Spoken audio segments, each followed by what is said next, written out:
Hi everyone, it's an honor to be back to school. I am Aryaman. To be standing amongst these stalwarts under the spotlight is not something that comes to me naturally. Yet here I am. Let's do a quick mental exercise together. Close your eyes, just for a moment. I promise it won't take too long. Now, think of a moment which you were absolutely sure of suddenly changed. Maybe a goal slipped through your fingers. Maybe someone you trusted let you down. Or maybe life just didn't follow the script you had in mind. Feel that change, that shift, that emotion. Now ask yourself, what did I learn from it? What did I learn from it that I couldn't have had things gone exactly as planned? Now open your eyes. Now that shift is what my talk is about today. Because sometimes it's not the stable ground that shapes us. It's how we walk when sand starts shifting beneath our feet. This phrase, shifting sands, it reminds me of the way my life has been. Unstable, messy, constantly changing. But it also reminds me of how much we are allowed to change. We live in a world that's constantly changing, isn't it? Be it our relationships, our identities, even the truths we once held as unshakable.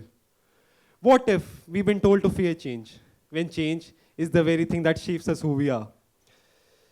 When I look back at school, it's not the classes or competitions that stand out.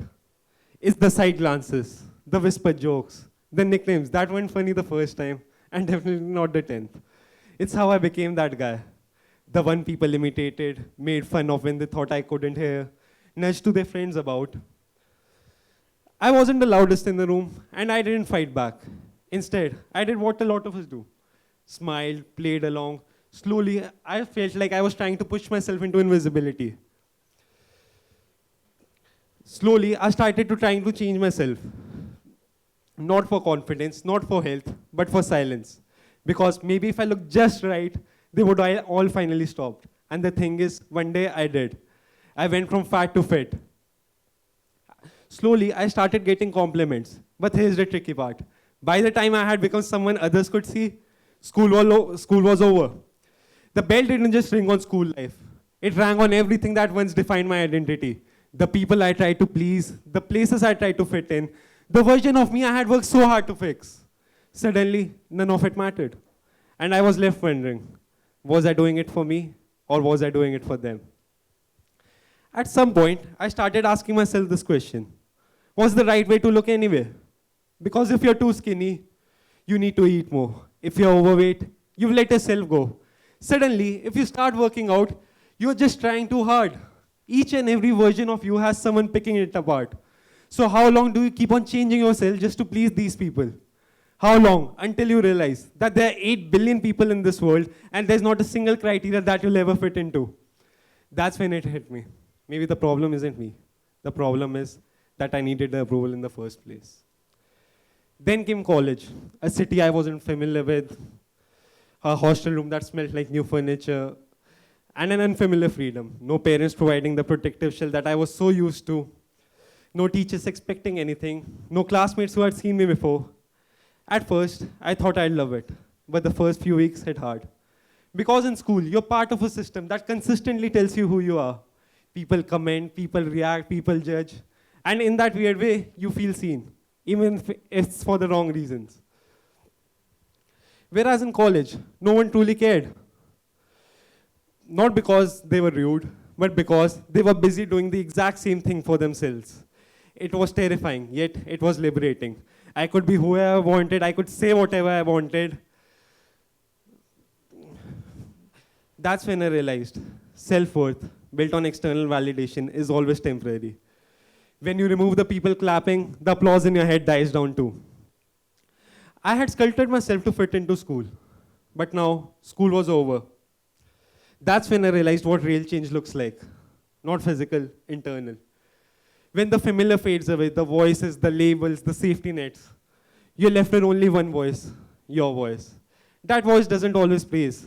It doesn't always criticize. But if you let it, it starts becoming clearer. So I started choosing for myself. Waking up for gym because I wanted to feel good. Not because someone else would notice. Eating good food because my body deserved it. Not because the mirror demanded it. Slowly, I stopped checking how many eyes were on me. Instead, I started seeing how I felt when I walked into a room.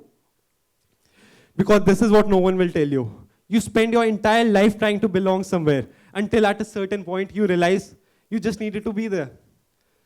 That's what this phrase, shifting sands, means to me. Not just that change happens. It forces you to choose. It forces you to confront who you really are. When the familiar fades away, when silence takes over, so just be yourself. You have to let go of versions of yourself made by others' expectations.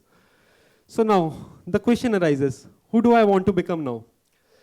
I'm not here with all the answers. In fact, I barely figured it out myself. But let me tell you this.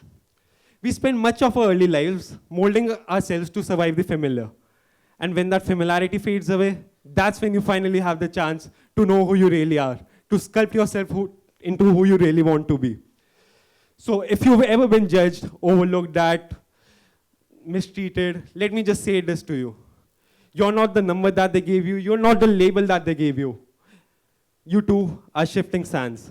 So don't rush to find solid ground. When you find yourself in shifting sands, unsure, unsteady, afraid, just stand tall, listen to what the moment is teaching you, and trust that you're learning to stand stronger than before. Because growth doesn't come from standing still. It comes from moving when the world moves beneath you. So I would end by saying, just be yourself, my friends. Thank you.